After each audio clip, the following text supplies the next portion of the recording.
চলো মাত্র 50 টাকায় কিভাবে দোকানের মতো রসমালাই তৈরি করা যায় আজকে তোমাদের শেখাবো। আশা করি তোমরা সবাই ভালো আছো। গ্যাস্ট্রো মিমি চ্যানেলে তোমাদের সবাইকে স্বাগত। তাহলে চলো রসমালাই তৈরি করার জন্য আমি কি কি নিয়েছি। প্রথমে নিয়েছি 10 টাকা দামের 4টে আমুল স্প্রের প্যাকেট, একটা ডিম, সামান্য বেকিং পাউডার, বড় চামচে 2 চামচ চিনি আর একটা এলাচ। প্রথমে একটা বাটি নেব, ডিমটাকে একটা চামচ দিয়ে ভেঙে নেব, তবে ভাঙার সময় একটু খেয়াল রাখতে হবে যাতে কুসুমটা ভেঙে না যায়। তারপরে আরেকটা বাটি নিয়ে কুসুমটা আলাদা করে ওই বাটির মধ্যে রেখে দেব।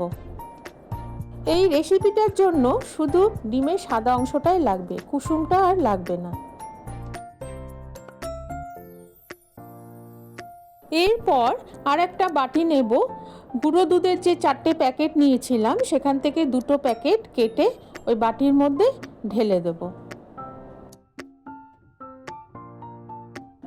এবার ঢেলে নেওয়ার পর তার মধ্যে বেকিং পাউডারটা দিয়ে দেব আর ডিমের যে সাদা অংশটা রেখেছিলাম সেটা অল্প অল্প করে দিয়ে এটা এবার মেখে নেব।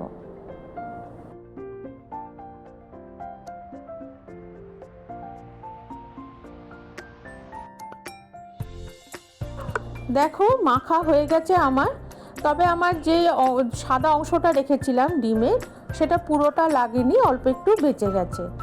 এবার ওই মাখা অবস্থায় একটা প্লেট দিয়ে 10 মিনিট রেখে দেবো।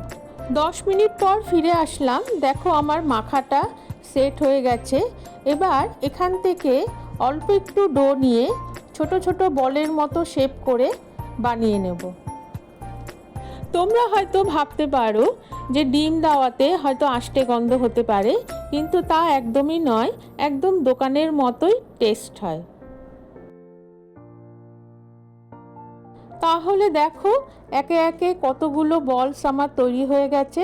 তবে তোমরা এখানে একটু লম্বা শেপও দিতে পারো, আমার গোলটা ভালো লাগে বলে আমি ওই জন্য গোল শেপই তৈরি করেছি। এবার গ্যাসটা অন করে ওর ওপরে একটা ডেকচি বসাবো, তার মধ্যে বড় কাপের 1 কাপ জল দেব। তারপরে একটা আঙুল দিয়ে দেখব যাতে জলটা খুব বেশি গরম না হয়। এবার 2টো যে প্যাকেট ছিল আমুলের, সেই আমুলের প্যাকেটটা ওর মধ্যে ঢেলে দেব। জলটা খুব বেশি গরম করবে না, তাহলে গুঁড়ো দুধগুলো জমাট বেঁধে যাবে।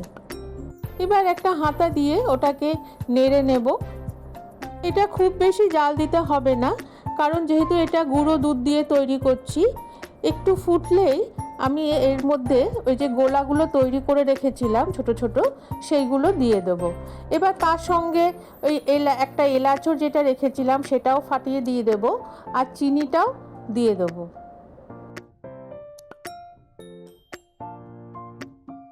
সব কিছু দেওয়ার পর একটু নেড়ে নেব, ওটাকে নেড়ে চেড়ে একটা ঢাকনা দিয়ে 5 মিনিটের জন্য ঢেকে দেব।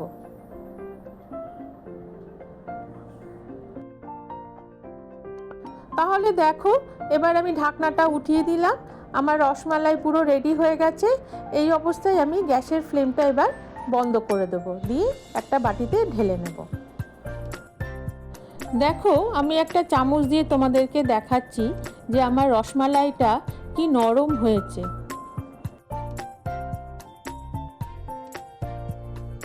আশা করি আমার এই রেসিপিটা তোমাদের ভালো লেগেছে।